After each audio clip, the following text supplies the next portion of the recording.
Olá, é um prazer encontrar com você mais uma vez. No artigo de hoje, que eu quero discutir, está na edição especial Mente e Cérebro, Psicologia, Psicanálise e Neurociência, número 57. É uma edição especial que trata da psicologia da fé. Então, é uma coletânea de diversos artigos relacionados à fé. Então, as revistas vão saindo ao longo do tempo, muitos artigos que vocês, quando eu comento o artigo aqui em especial, você vai ver que durante as palestras eu comentei ou fiz uma abordagem baseada nessa informação. A ciência diz, os pesquisadores falam, e as pessoas questionam de onde está a fonte. Olha só, numa palestra para uma plateia heterogênea de 60 minutos, você não pode aprofundar tanto assim, porque não atingiria os objetivos.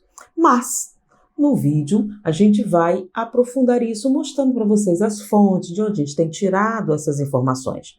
Então, essa edição Mente e Cérebro 57, ela fala de várias pesquisas em torno da fé, da crença. Então, na palestra, quando eu falo sobre o ponto Deus, sobre a pesquisa sobre os monges tibetanos e as freiras carmelitas, sobre a oração, tudo, estão nesses artigos. É claro que a partir do artigo a gente vai consultar a pesquisa original, dentro do possível a gente vê os pesquisadores, assiste. Eu já falei aqui de uma plataforma extraordinária que é o TED. O TED é um aplicativo que você pode baixar, que lhe dá acesso a uma quantidade enorme de conferências, com legendas, muitas em português, a maioria, que são palestras curtas de 50, 40 minutos, com pessoas extraordinárias em diversas áreas. Então, você tem neurociência, robótica. Então, quando eu encontro um pesquisador descrito nos artigos que me chama a atenção, eu procuro no TED. E, normalmente, tem uma conferência e você pode acompanhar a explanação, possivelmente de um dos artigos, como também de outras coisas para conhecer. Foi assim com Daniel Kahneman, com Michael Sandel. Então, essa edição é sobre psicologia da fé. Eu vou comentar vários artigos, mas o artigo que eu vou comentar com vocês hoje é Religião e Genética. Foi um artigo que me chamou a atenção, que a pergunta é: nascemos religiosos?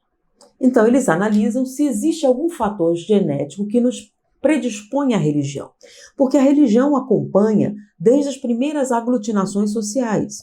Então, como é o que a palavra religião ela vem de um ritual mágico em que você consagra alguma coisa, pessoa, local, em que você liga uma divindade ao físico, ao plano físico. Então, por exemplo, quando iam uma nova caverna, uma aldeia, então o que era o sacerdote fazia rituais místicos que atraía os espíritos, atraía a divindade, o Deus. Isso foi com a evolução e consagrava um local onde se iria erguer o templo, etc. Então, a palavra religião, tá, se associa a rituais mágicos de consagração. Tá? Você pegar uma coisa e consagrar, tornar sagrado.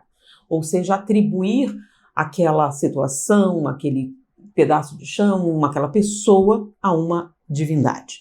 Então isso acompanha o povo durante toda a sociedade, as primeiras conformações. Está no ser humano.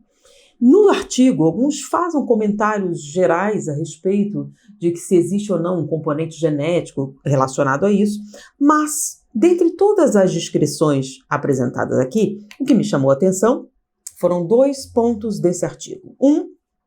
Religioso ou espiritualista, e o segundo, estudos que eles realizaram com gêmeos para acompanhar a expressividade genética, se iria alterar ou não essa religiosidade. Nesse estudo que essa psicóloga Laura Koenig realizou na Universidade de Minnesota com gêmeos, ela desenvolveu uma estatística, tá? Onde ela coloca, por exemplo, que 12% na infância, 12% da identidade religiosa é atribuída à genética. E 56% dessa religiosidade é atribuída ao processo educacional, à convivência social. Então a criança é exposta aos ensinamentos, o pai ensina a rezar, ensina os rituais da sua religião. E isso, 56% dessa manifestação religiosa vem dessa convivência.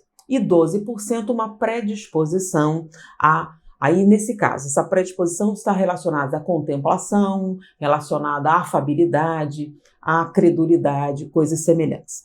Mas, quando a criança sai do convívio familiar, na idade adulta, muitos abandonam os padrões religiosos da infância e ela, nesse estudo, ela disse o seguinte: 44% da religiosidade genética, nesse caso, no adulto se manifesta, e 18% a influência ambiental. Então, quando você chega à idade adulta e se afasta daquela atmosfera familiar, você perde aquela pressão social numa determinada direção.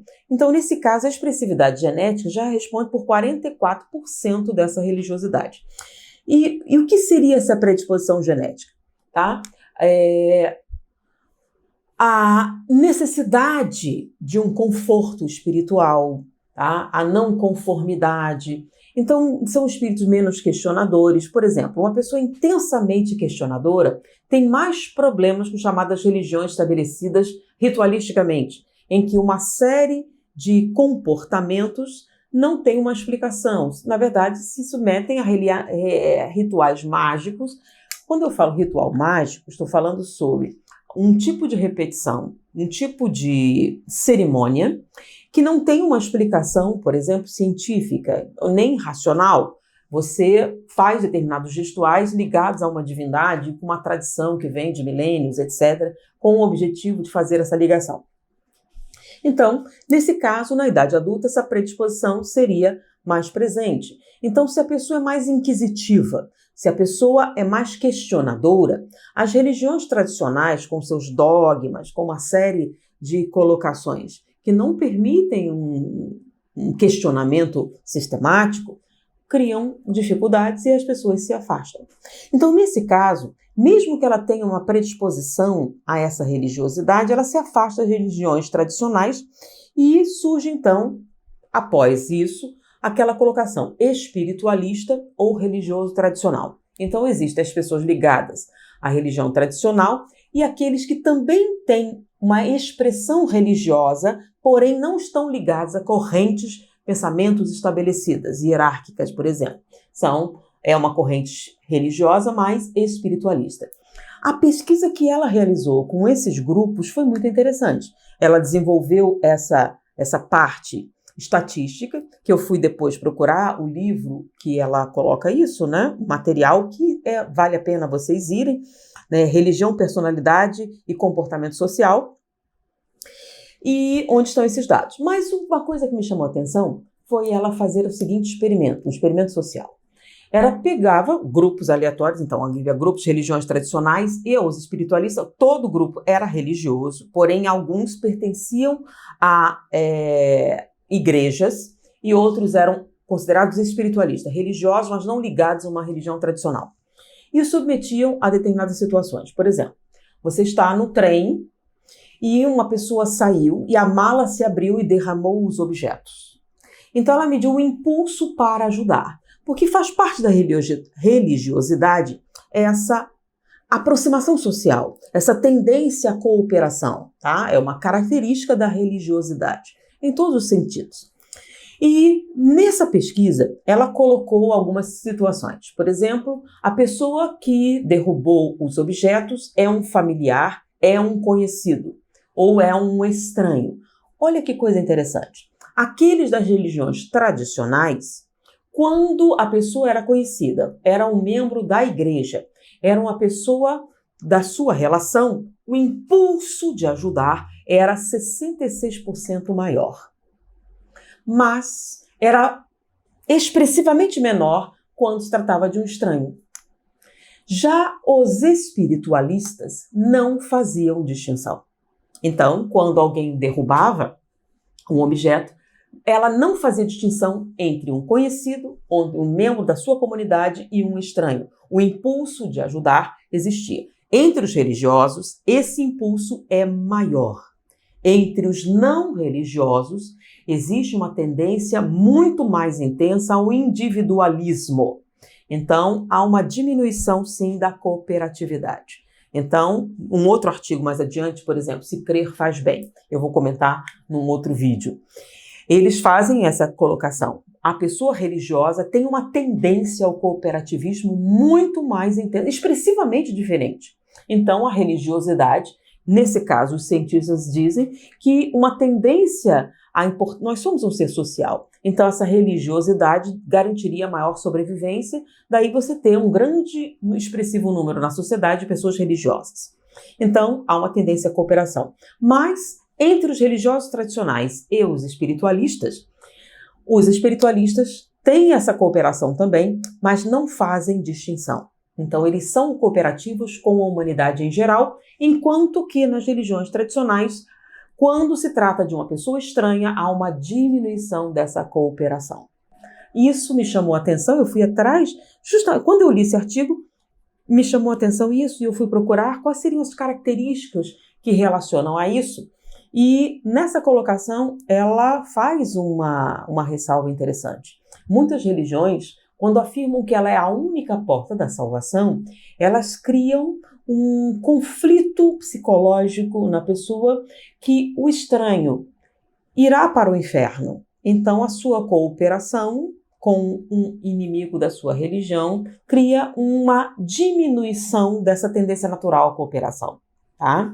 É uma colocação da pesquisadora que me chamou a atenção e ela foi comprovar se isso realmente acontecia ou não, qual seria a causa.